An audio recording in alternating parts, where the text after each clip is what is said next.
আরে স্যার, এটা তো আমার গাড়ি ছিল। এই স্কুলের ভিতরে কোনো প্রকার সাধারণ গাড়ি আনা চলবে না। স্যার এই দেখেন, এটা হচ্ছে আমার একটা নতুন রোবট কার। আচ্ছা মিন্টু, এটা তাহলে তো রোবট কার। দেখা তো এই গাড়িটা কি কি করতে পারে। হ্যাঁ স্যার, আমি এখনই দেখাইতেছি। এই গাড়ি, তুই এখন একটা রোবট হয়ে যা।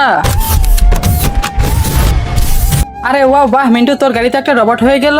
চল সাফি, এবার তুই তোর গাড়িটা দেখা। হ্যাঁ স্যার, এখনই আমার গাড়িটা দেখাইতেছি। এই দেখেন স্যার, আমারটা হচ্ছে নতুন ট্রাক্টর গাড়ি।